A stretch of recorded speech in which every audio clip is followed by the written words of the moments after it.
Question number 1, निम्नलिखित hormone में किसमें आयोडीन होता है?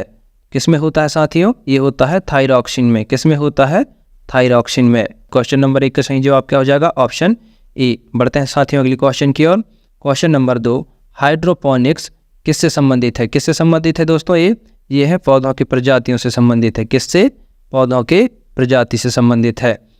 हाइड्रोपोनिक्स पौधों की प्रजाति से संबंधित है। तो क्वेश्चन नंबर 2 का सही जवाब क्या हो जाएगा? Option B. बढ़ते हैं नेक्स्ट क्वेश्चन की ओर। क्वेश्चन नंबर 3, अपवर्तन में प्रकाश का कौन सा गुण नहीं बदलता है? तो कौन सा गुण नहीं बदलता है? आवृत्ति का गुण नहीं बदलता है। कौन सा? आवृत्ति का। अपवर्तन में प्रकाश का आवृत्ति का गुण नहीं बदलता है। तो क्वेश्चन नंबर 3 का सही जवाब क्या हो जाएगा? Option B. बढ़ते हैं नेक्स्ट क्वेश्चन की ओर। क्वेश्चन नंबर 4, गैसों का आदान प्रदान पादप ऊतक के किस भाग द्वारा होता है? तो किस भाग द्वारा होता है साथियों? ये होता है रंध्र भाग द्वारा। किस भाग द्वारा? रंध्र भाग द्वारा। गैसों का आदान प्रदान पादप ऊतक के रंध्र भाग द्वारा होता है। तो क्वेश्चन नंबर 4 का सही जवाब क्या हो जाएगा? Option B. बढ़ते हैं नेक्स्ट क्वेश्चन की ओर। क्वेश्चन नंबर 5, गोली चलने पर बंदूक पलट जाती है। यह न्यूटन का अच्छा उदाहरण है। तो कौन सा उदाहरण है? यह न्यूटन का तीसरा उदाहरण है। कौन सा? तीसरा। गोली चलने पर बंदूक पलट जाती है, यह न्यूटन का तीसरा उदाहरण है। तो क्वेश्चन नंबर 3 का सही जवाब क्या हो जाएगा? Option C. बढ़ते हैं अगली क्वेश्चन की ओर। क्वेश्चन नंबर 6, एक हाइड्रोकार्बन जिसमें 2 कार्बन परमाणु द्वंद्वी से जुड़ते हैं उसे क्या कहा जाता है? तो उसको क्या कहा जाता है साथियों? उसको कहा जाता है अल्कलीन। क्या कहा जाता है? अल्कलीन। एक हाइड्रोकार्बन जिसमें 2 कार्बन परमाणु द्वंद्वी जुड़ते हैं उसे अल्कलीन कहा जाता है। तो क्वेश्चन नंबर 6 का सही जवाब क्या हो जाएगा? Option B. बढ़ते हैं अगली क्वेश्चन की ओर। क्वेश्चन नंबर 7, निम्नलिखित में से सबसे भारी धातु कौन सी है? तो कौन सा है ये होता है साथियों प्लेटिनियम। क्या होता है? प्लेटिनम। क्या होता है? प्लेटिनियम। निम्नलिखित में सबसे भारी धातु प्लेटिनियम है। तो क्वेश्चन नंबर 7 का सही जवाब क्या हो जाएगा? Option D. बढ़ते हैं अगली क्वेश्चन की ओर।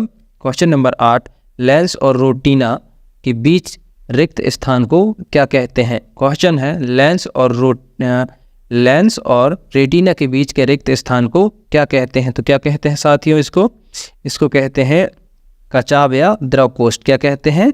कचाव या द्रव कोष्ठ कहते हैं। लेंस और रेटिना के बीच के रिक्त स्थान को कचाव या द्रव कोष्ठ कहते हैं। तो क्वेश्चन नंबर 8 का सही जवाब क्या हो जाएगा? Option D. बढ़ते हैं अगली क्वेश्चन की ओर। क्वेश्चन नंबर 9, ग्लाइकोजन शरीर के किस भाग में पाया जाता है?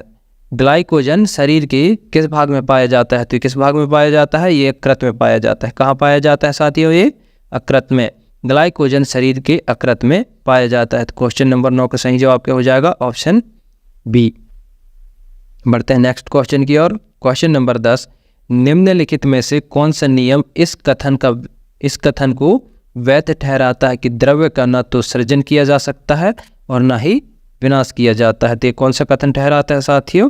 यह ठहराता है प्रमस्तिष्क। कौन सा? प्रमस्तिष्क।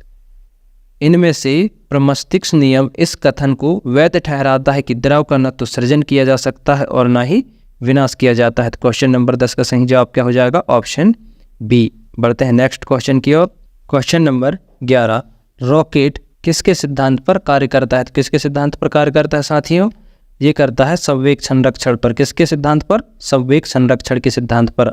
रॉकेट संवेग संरक्षण के सिद्धांत पर कार्य करता है। तो क्वेश्चन नंबर 11 का सही जवाब क्या हो जाएगा? Option D. बढ़ते हैं नेक्स्ट क्वेश्चन की ओर। क्वेश्चन नंबर 12, कौन सा बल है जिसके कारण पिंड धरती के केंद्र की ओर खींचा चला जाता है? तो कौन सा बल है ये? गुरुत्वाकर्षण बल। गुरुत्वाकर्षण बल है जिसके कारण पिंड धरती के केंद्र की ओर खींचा चला जाता है। तो क्वेश्चन नंबर 12 का सही जवाब क्या हो जाएगा? Option C. बढ़ते हैं अगली क्वेश्चन की ओर। क्वेश्चन नंबर 13, सेकंड पेंडुलम का आवर्तकाल क्या होता है? क्या होता है साथियों? ये होता है 2 सेकंड। क्या होता है? 2 सेकंड। सेकंड पेंडुलम का आवर्तकाल 2 सेकंड होता है। तो क्वेश्चन नंबर 13 का सही जवाब क्या हो जाएगा? Option B. बढ़ते हैं अगली क्वेश्चन की ओर। क्वेश्चन नंबर 14, सौरमंडल का जन्मदाता किसे कहा जाता है?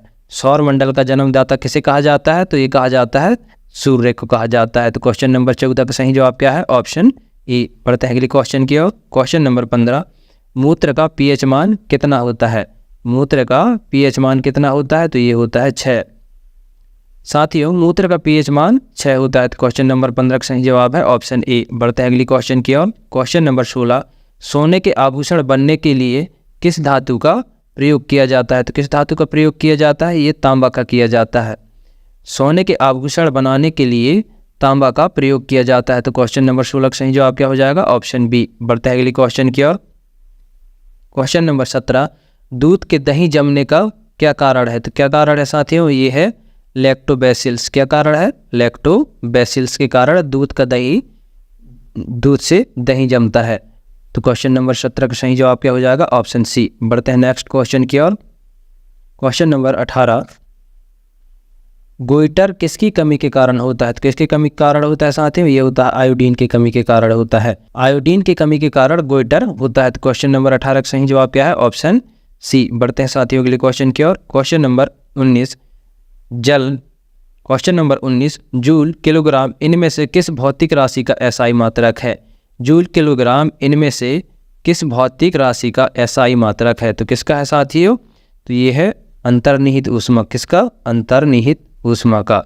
जूल किलोग्राम अंतर्निहित ऊष्मा का भौतिक राशि का एसआई मात्रक है। तो क्वेश्चन नंबर 19 का सही जवाब क्या हो जाएगा? Option C. बढ़ते हैं नेक्स्ट क्वेश्चन की ओर। क्वेश्चन नंबर 20, नींबू का खट्टा स्वाद निम्नलिखित में से किसकी उपस्थिति के कारण होता है? तो किसकी उपस्थिति के कारण होता है? ये सिट्रिक एसिड की उपस्थिति के कारण होता है। किसके?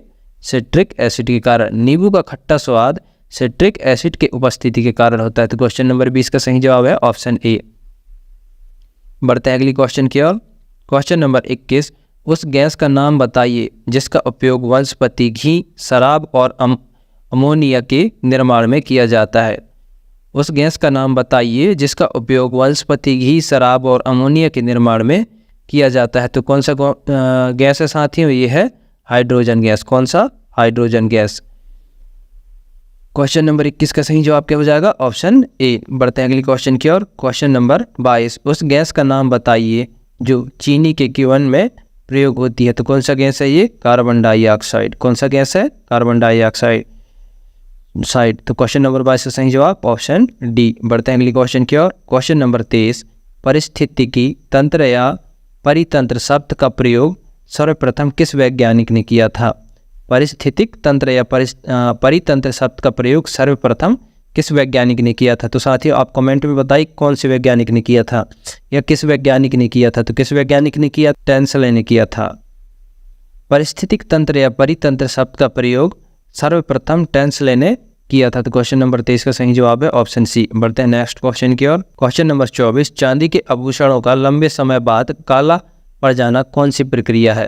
तो कौन सी प्रक्रिया है? तो ये है ऑक्सीकरण एवं रासायनिक प्रक्रिया। कौन सा? ऑक्सीकरण एवं रासायनिक प्रक्रिया।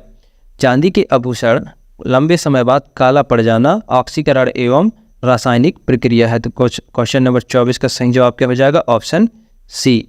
बढ़ते हैं अगली क्वेश्चन की ओर। अगला क्वेश्चन है साथियों, पृथ्वी पर सबसे बड़ा और सफलतम जीवों का वर्ग कौन सा है? क्वेश्चन है पृथ्वी पर सबसे बड़ा और सफलतम जीवों का वर्ग कौन सा है? तो कौन सा है साथियों? ये है आर्थ्रोपोडेज। क्या है? आर्थ्रोपोडेज। पृथ्वी पर सबसे बड़ा और सफलतम जीवों का वर्ग आर्थ्रोपोडेज है। तो क्वेश्चन नंबर 25 का सही जवाब क्या हो जाएगा? Option B.